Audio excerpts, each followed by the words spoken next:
I'll forever be grateful because curling has given me more than just the wins on the ice. It's changed me as a human being, changed me as a person, and given me more confidence than I ever thought I'd have.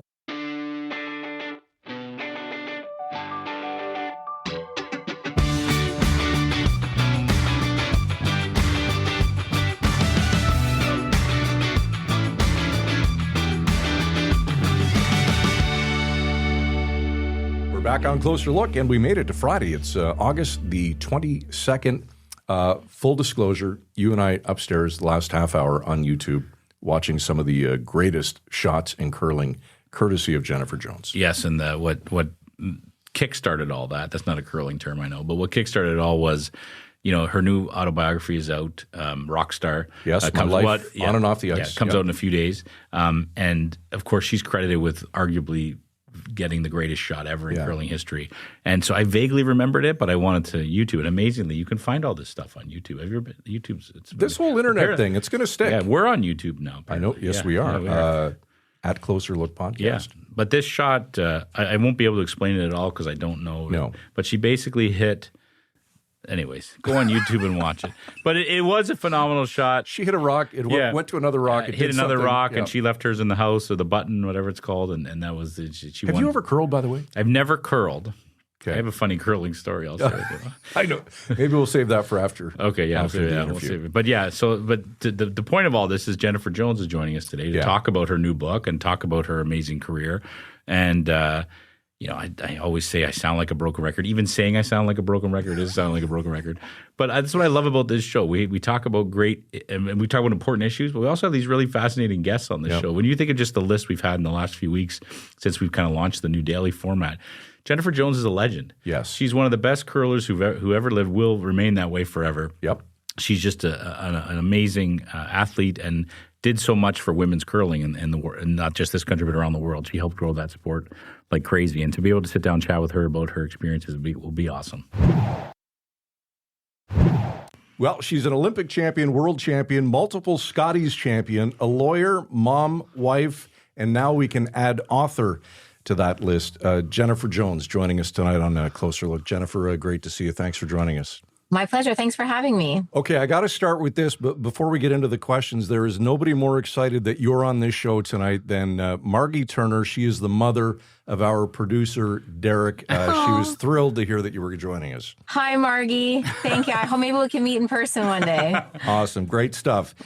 Jen, we appreciate you taking time out of your busy schedule. Lots to talk about tonight, including obviously an incredible career, but let's start with the book, Rockstar, My Life on and Off the Ice, available through HarperCollins, by the way. What made you to decide that now was the right time to write it? I think it was just I had decided to retire, which was a really big decision. It was actually really a lot harder than I thought it would. I thought one day I just would never want to curl again. I'd just be done, and that never happened to me. So I was kept going, and then I decided to retire, and they reached out to see if I would be interested in writing a book. And I had always said I wanted to write a book, and it just seemed like perfect timing. The stories were still fresh in my mind, and it allowed me to kind of reminisce over the first year of being retired, which actually made retirement a lot easier. I got to reminisce about all the stories and the great times and realized that I was, in fact, ready to retire. I had such a great career and so many great memories that will last a lifetime. Well, let's talk about those stories and that process. Did you find it therapeutic, emotional? Was it difficult at times? Everything, actually. It was a little bit of everything. It was harder at times than I thought it would be. Definitely emotional, especially with memories of my dad. My dad had such an impact on my curling career, and thinking back to the moments he brought us to the curling club for the first time. But I didn't want it to just be a curling recollection stories of like what we did in the ninth end of the Canadian final. I wanted it to be more of why I went into curling, about the trials and the tribulations behind the scenes, the excitement, the joys, the fun, the laughs. Mm-hmm. And so that's really what it's about. And so those are the memories that I cherish the most. As much as standing on top of the podium is, it's unbelievable and it's something that you always want. It's all those extra little special moments that created and shaped my life. And that's what I share in the book. I think what a lot of fans will look forward to is reading the fact that, like themselves, we're all vulnerable in some ways. There's personal battles that you talk about in the book, right, that you've endured, including the fact that you really had to push yourself past, being severely introverted as you described, right? To get comfortable with being in the spotlight. How do you overcome that, Jennifer? And I guess, what lessons can your story teach other people who go through that?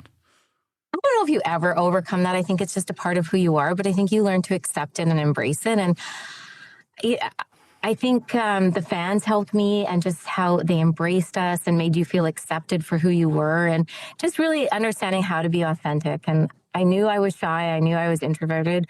But finally, after a long time, many years, I just accepted who I was, and I was okay with who I was. And, no matter what the media said, and you go through times where the media is super friendly to times when the media is not very friendly.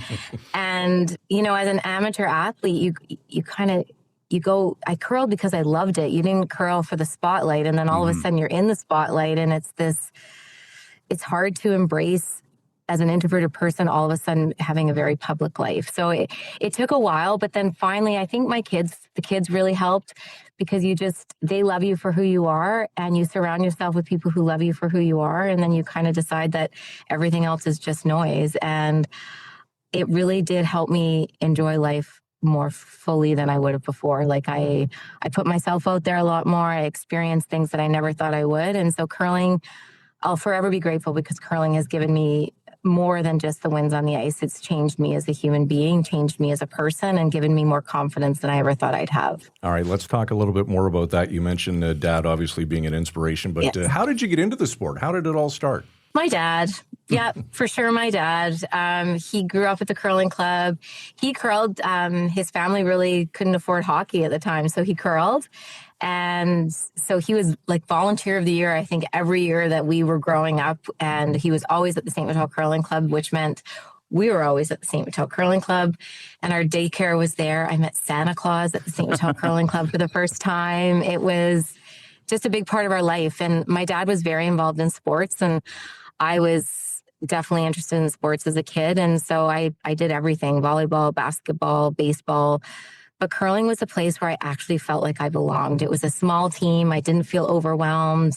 I was a skip, so I could go off and be on my own sometimes. And it was actually the first time in my life that I really felt like I belonged, and that I accepted, and that I was home. So it was a love at first sight for me, and the rest is kind of history. Was there a moment as a young curler where you really realized, hey, I am pretty good at this, and I can do this?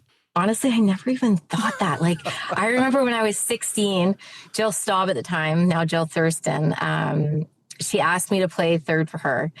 And I couldn't even believe that somebody would want me to curl with them. Like, I just thought that was unbelievable. And we went on and we won the provincials, and we went to the Canadians. And like I said, I started curling because I loved it. I felt good about myself when I was curling. And then all of a sudden you're in these moments and people tell you, you have potential, and you start to believe it yourself. But I never lost the love of the game. Like, I never lost that smell of the ice and going in the rink. And so that's why I did it. And then, fortunately for me, I surrounded myself with incredible teammates, and we had so many laughs and fun times, but we also got a few wins along the way. That's an understatement. You've had some legendary moments. Just a couple. Just a couple. Including what many to believe the greatest shot in the history of the game to win the 2005 Scotties. In fact, Frisco and I were upstairs watching it just before we came down.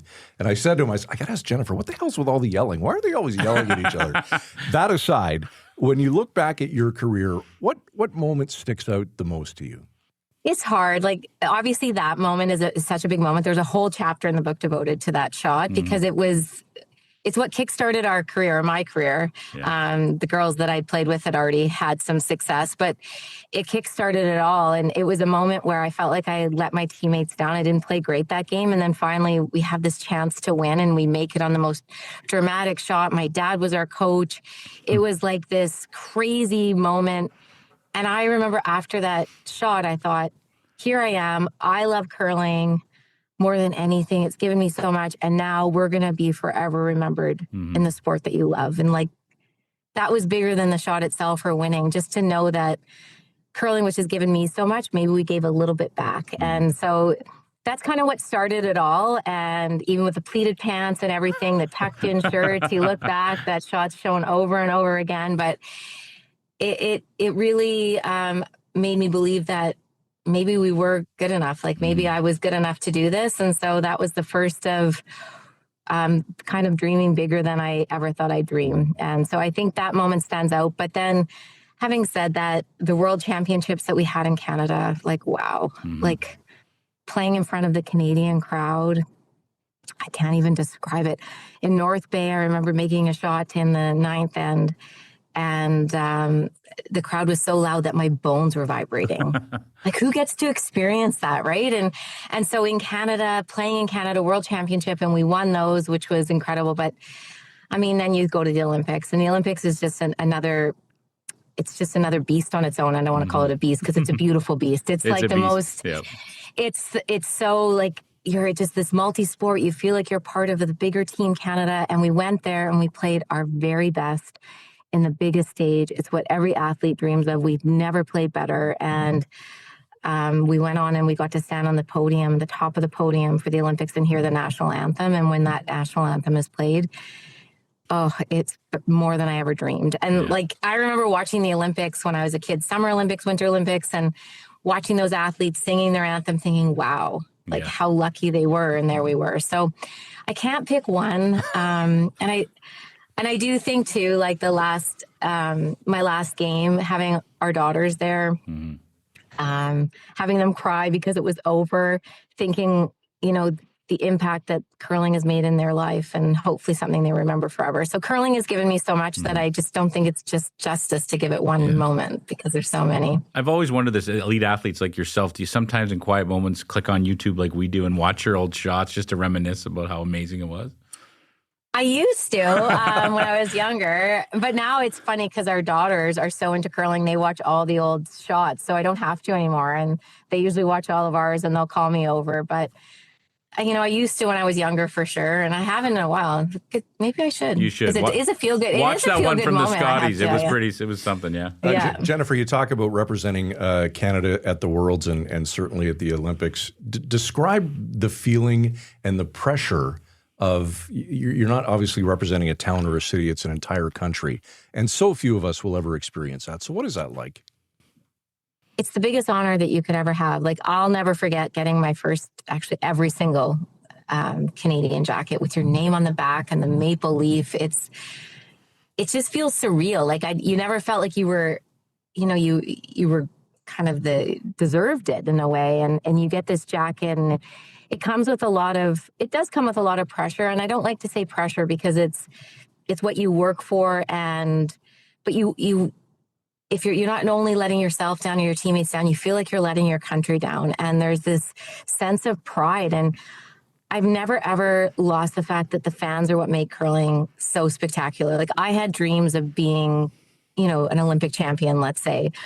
But the fans made it so much bigger than I could have ever imagined. The support you got, the excitement they had, like people telling me where they were when we won the Olympics. And that's what made it even bigger than you could have ever imagined. So when you're out there and you're representing Canada and representing those incredible people, you don't want to let them down. And whether it's shot maker on the ice or how you act off the ice, and you want to make sure that you're setting a good example and also letting everyone know that you're grateful for the opportunity. And we always were grateful for the opportunity. And let's be honest, there's nothing like curling fans. They're just a unique breed of their own. I mean, I was fortunate. Yeah. I covered the 2010 Vancouver Olympics and I covered curling. I didn't do a great job because I didn't know the sport as well as I should have. But the fans blew my mind. They were unbelievable. Yeah. They didn't stop chanting. It was wild. The costumes.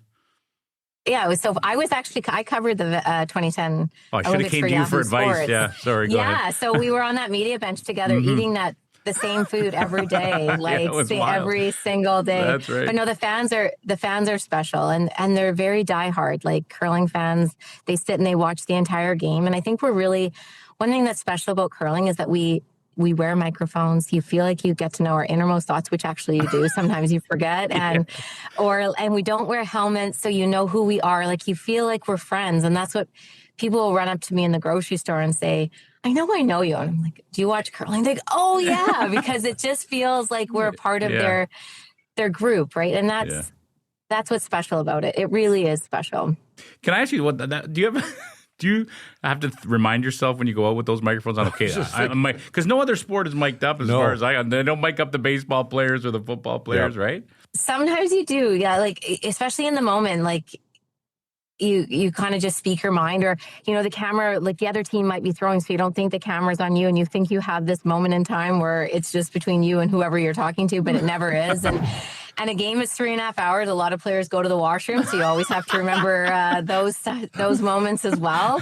So it's what makes it special. So you wouldn't want to change it. I think it's what makes the broadcast very interesting. Jennifer, you've balanced being an athlete, a mom, a lawyer, and now an author. How do you find time for all of it? It has its moments, but I have this motto of just being in the moment, enjoy the moment, be where your feet are. And so even when, you're busy and things are hectic, I try to be present with what I'm doing. And I don't like to use the word balancing because that always makes you feel like you're failing, because it's so hard to balance everything all the time. But if you're just in the moment, enjoying what you're doing, life is going to be great. Jennifer, you've done so much to help grow the sport of women's curling, right? And even the evolution of women's sports in general, especially over the last couple of years, has really been unbelievable to watch, whether it's the popularity of the WNBA, the new Professional Women's Hockey League. How gratifying is that for you to see and know that you're a big part of that? When somebody says that I even have some sort of a small part in the growth of women's sport, it's really truly the biggest compliment you could give me. And we have 2 daughters, and they love sports. I want them to have every opportunity, and the fact that women's curling has really grown over the last 20 years, and I feel like we got to play during the evolution of the game, and I'm very grateful for that. So it's super humbling, and I hope that I had just a small positive impact for years to come. Okay, we're going to put you on the spot here. Besides yourself, of course, who is the single best curler you've ever seen? Give us one man, one woman. Well, I'm married to one, so Brent Lang. Good answer. Good answer. And I have to go with Sandra Schmirler. Yeah. Oh, yeah. She was just a legend and just an all-around incredible human. And how do you have that last name? It's just perfect. Schmirler the curler. Well, I'm Colleen Jones, really. Yeah. Jones is, right? So. Exactly. I have to ask you this as well. We talked about being an elite athlete, and now you've gone on to do analyst work as well and be a broadcaster. Are there moments where you have to bite your lip sometimes when you're watching? I've always wondered this about the great ones like yourself, right? Because you're watching it now and you're thinking, that was a terrible shot. I could have done that in my sleep. How do you hold back? Sometimes I'm a rookie broadcaster, so sometimes I bite my tongue. I mean, I know all these athletes and I respect them so much, but I think it's a broadcaster's job to say what you're thinking. So I'm trying to get a little bit more bold, we'll say, and trying to maybe kind of say a little bit more what I'm thinking. So that's my challenge for this year. We'll see if I can do it. All right, just don't tell us what you really think about this show. Then we'll be okay. Right, I love it. Another good answer. Jen, you've done a lot of things. You're obviously not complacent, but what's next for you? Well, I'm going to do a book tour, so we're going to do that over the next little while, and I'm still working as a lawyer, so keeping myself busy. But the biggest thing I want to do is cheer on my girls as they compete in curling and gymnastics and dance and do their fun things. I want to be that mom with the pom-poms front and center, and that's what I'm going to be doing. Great. All right, awesome. The book is called Rockstar: My Life on and Off the Ice. It is out August 26th through HarperCollins, and very appropriately named because you are indeed that. Jennifer Jones, thanks for your time tonight. Thank you very much. All right. One thing is for certain. Jennifer Jones is an absolute rock star. But you and I, let's get this show, as they say, across the hog line. Yeah, I had to refresh my memory on the curling. That's all I know. Hog line and house. Yeah. After that, I'm out. Yeah. No, I love the honesty. You can see the emotion in her face. Oh, the button. Yeah, Something about the button. That's the button's middle. the small circle. The house is the larger circle. And Jennifer's at home right now watching this, just shaking her head like those two morons. Yeah, it's 100%. Yeah. She's probably thinking that she was in the interview. She thought that before the interview. Yeah, no, but to be totally truthful, you could see the emotion in her face, right? Yeah. Just reminiscing about these times. She really values. That I almost had tears when she talked about the smell of the ice, right? Yes. It's those things that when you really get to deep down and talk to athletes, especially the elite athletes who do their sport so well, it's so easy to forget that they're human beings, right? We watch them on TV. And she mentioned it too, that sometimes she would take heat from the media for sure. They're still playing, and I'm not criticizing the media. There's amazing sports journalists in this country that do an amazing job covering the sports they do.